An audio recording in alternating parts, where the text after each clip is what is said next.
વાલિયાના સોડગામથી દેસાડને જોડતા માર્ગ ઉપરથી પસાર થતા યુવાનને ચોર સમજીને લોકોએ માર માર્યો હતો।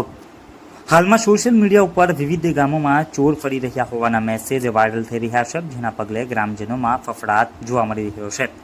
ત્યારે વાલિયાના વિવિધ ગામોમાં પણ યુવાનો રાત્રિ રોન કરી રહ્યા છે। આ દરમિયાન આજે વહેલી સવારે વાલિયાના સોડગામથી દેસાડ જવાના માર્ગ ઉપરથી પસાર થઈ રહેલ યુવાનને લોકોએ રોકીને માર માર્યો હોવાના આક્ષેપ કરવામાં આવ્યા છે।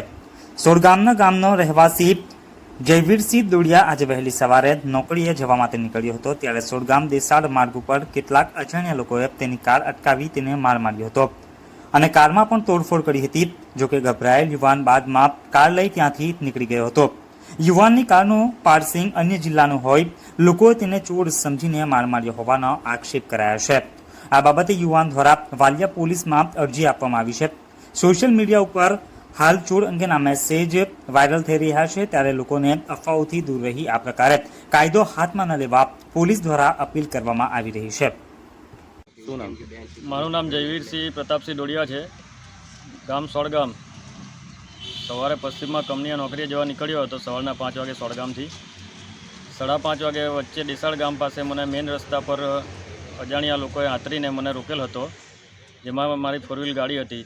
એ લોકોએ વચ્ચે આંતરતા મેં ગાડી ઊભી રાખી। મેં સમજાવ્યું કે હું સોડગામનો વતની છું અને હું લોકલ જ છું, અહીંયાનો, હું નોકરીએ જાઉં છું। એ લોકોએ કશું જ સાંભળે એ પહેલાં જ મારી પાછળથી એ લોકોએ મારામારી કરવાની ચાલુ કરી દીધી। ગાડીને પણ નુકસાન કરેલું છે, મને પણ ઉતારીને માર મારેલો છે। એ લોકો ધારિયા કુવાડી જેવા હથિયારો લઈને આવેલા હતા અને મને પણ મારેલો છે અને ગાડીને પણ ઘણું નુકસાન છે। તો હું હમણાં હાલમાં વાલિયા પોલીસ સ્ટેશન ખાતે આવેલો છું અને વાલિયા પોલીસને જાણ કરેલ છે અને સાહેબ હમણાં થોડી વારમાં આવે છે 10-11 વાગે। તો એ લોકોને પણ એટલી અમારી ડિમાન્ડ છે કે એ લોકોને પણ આગળની કાર્યવાહી કરે। અને લૂંટફાટ કરી છે ભાઈ? ના, લૂંટફાટમાં કશું થયું નથી, ગાડીને નુકસાન છે અને મને માર મારેલ છે એ લોકો। જો આપે ઝઘડિયા ન્યૂઝ ચેનલ સબસ્ક્રાઇબ ન કરી હોય તો સબસ્ક્રાઇબ કરી, લાઇક કરી, બેલ આઇકોન દબાવો। રોજ તમારી આસપાસ બનતી ઘટનાઓની માહિતી મેળવો। ધન્યવાદ।